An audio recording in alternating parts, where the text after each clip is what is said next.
Queen takes d4. The pin along the c file. And I don't see anything concrete. He almost traps my queen with some bishop e3 moves, but I can go to e5. So this is the problem with the queen on c2. And by the way, he can't do queen takes g6 because of queen takes f4. He has queen b3. Maybe that's not possible because the bishop takes b3. I'm starting to think crazy things here. So free pawn. And that's why the queen isn't good. It's just almost never good on c2. Any of the queen pawn games where you don't play c4. The Kali system, the London system, the Tory attack. And as black in the Slav, I mean the queen is just rarely placed well on c7. Usually e2 for white. e2 or b3. Okay, queen there and queen e5. Queen h4 is just asking to get my queen trapped. So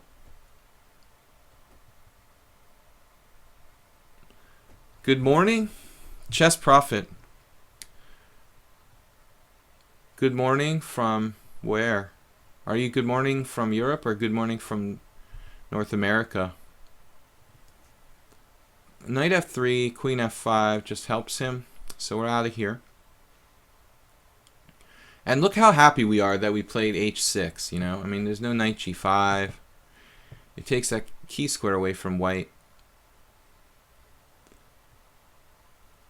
It looks like a c3 Sicilian where white is just down a pawn, which is always nice. God knows it's hard enough to play the c3 Sicilian as black.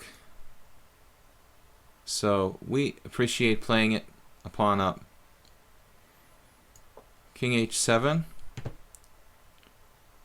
I'm saying c3 Sicilian because I happen to be playing a lot of g6 setups against the c3 Sicilian lately. So that's exactly what we're looking at now. Just I've got an extra pawn on d6. With no pawn on d6, I'm playing a normal position. When we are beginners, it's better to play classical or blitz. Well, I think that both, you know. I mean, it's both. It's like necessary to play fast games to force yourself to improve your tactics.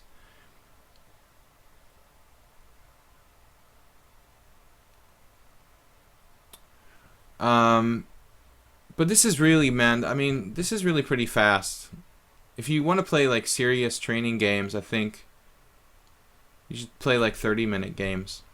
Well, this could be like 30 minutes basically. 10 plus 5 seconds, almost. I think 15 minutes are good. Queen b1. Now black needs a plan, I guess. Bishop f5, again, another move that just goes somewhere for the sake of attacking something that's like not really well placed. Maybe he's trying to set up bishop d3, and but black kind of needs a plan. So a bishop on e6, it's a little exposed to things like knight d4. It'll have to retreat in many cases. I could just try to simplify here with bishop c4, for example. I think that's a reasonable approach. I mean, now I'm up a clear pawn. And the other thing is, bishop c4 trades off his bishop. The bishop duo, which is kind of a strong feature of white's position. Take away a lot of squares. Now my queen has squares like on b5 and a6. This takes some of the momentum away from white. But generally speaking, I mean, we're pawn up, so we're just going to try to trade down. I mean, this is as standard a policy as you can get.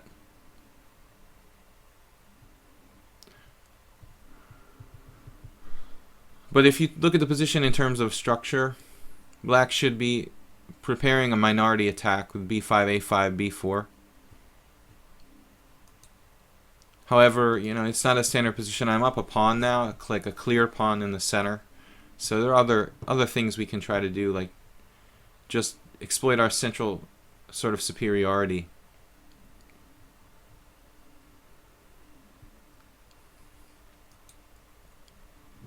Once I watched a Verusian Akobian video, Hobie123 said, where he induces the h6 move to attack it in like 20 moves.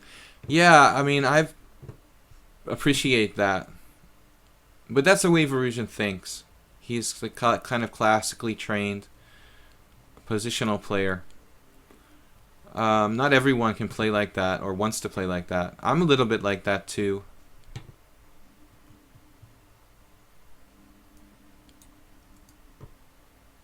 But Reshevsky would play like that.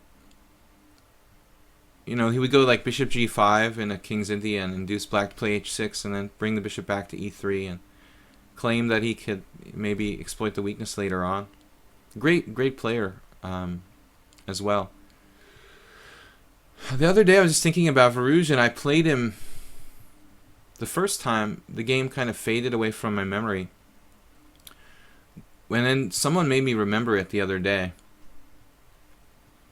The first time I played him was a long time ago, and I don't recall the exact year. I think it was 1999 in Spain, before he was a GM.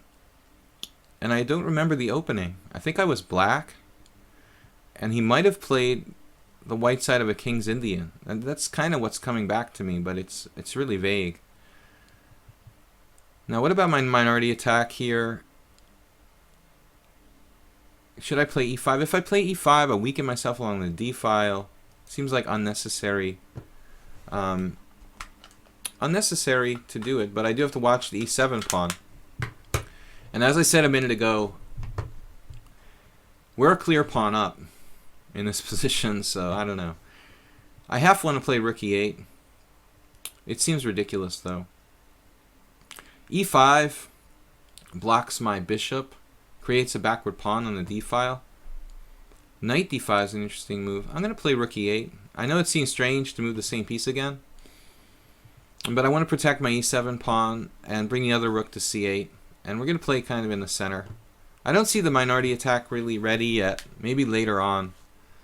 We're just going to play like a6, rook c8, and hang out in the center. And see what comes up. Try to trade more pieces. I think that knight d5 though is a potential maneuver for me.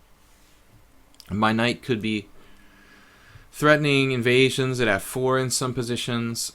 It also helps to increase my pressure on his queen side. It's still not too late to do the minority attack with knight d5, and I thought, you know, when I played rook c8, the guy had a pawn on the e file, so it was a totally different position. Now I'm just thinking about switching gears and rook's on open file, rook on e file to protect my backward pawn.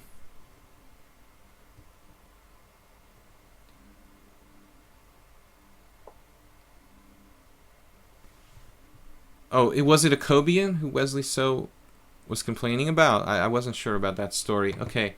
Bishop c d2. Yeah, I think there are rules about like making notes on your score sheets that are very, very clear in both FIDE and US tournaments. Bishop d2. I can play queen d5. But anyway,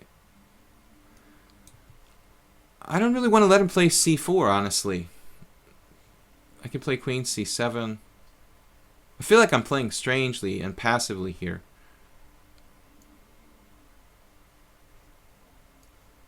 But anyway, well, you can do whatever you want when you're a clear pawn up. So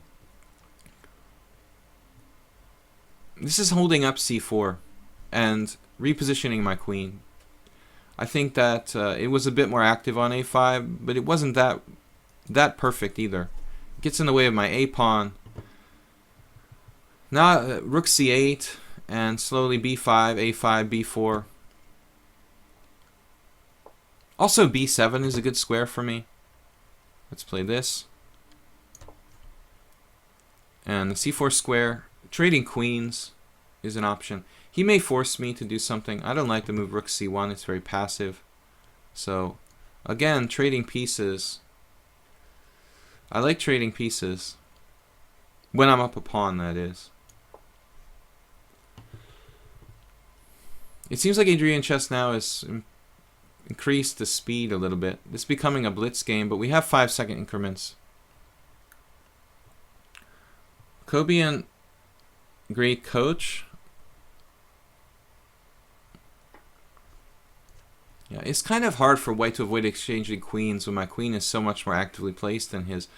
And you know he shouldn't trade pieces when he's down a pawn. If the piece is that strong, you almost have to. So here, rook c7, I guess. Go back to c8, maybe. It looks more active. Play rook c7. I can transfer the other one to c8, maybe double. If you play c4, we try to play a6 and b5 or d5, pawn break.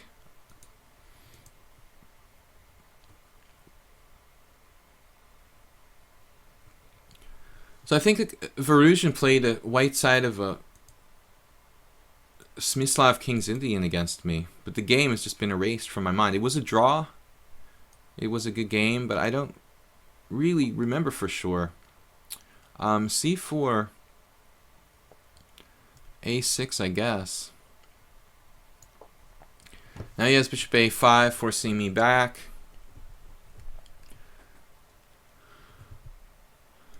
Because rook c6 walks into knight d4.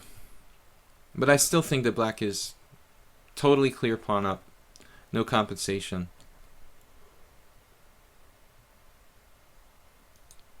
He could play bishop a5, rook c8, rook ce1, and it's a bit awkward. I might have to play e6 or e5.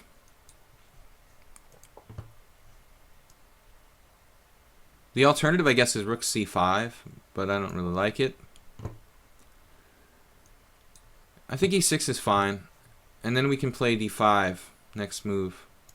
So, my pawns are on the right color complex.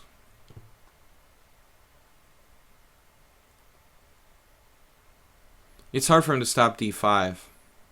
Maybe bishop c3 now, but that allows b5. So it's pretty tough. Bishop b4. Anyway, I was going to play d5. But I think that Adrian's played well. I mean, given that he just dropped a clear pawn. He is coordinating his pieces really well. He seems to understand the game. Just overlooked a simple tactic.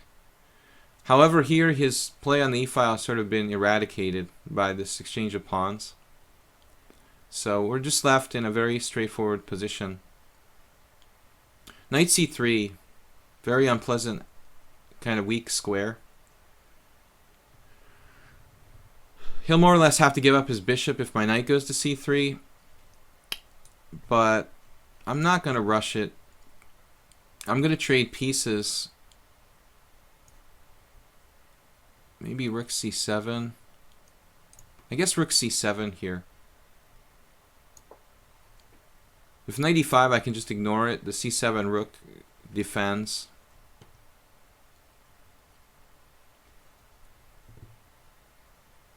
I can trade.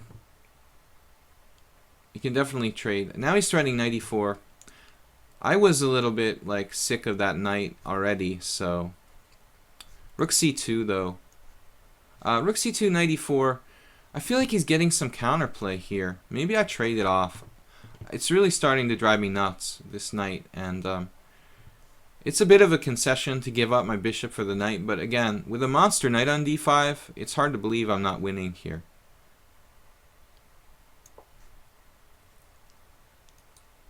So, bishop c1. I don't know if he had another move, actually.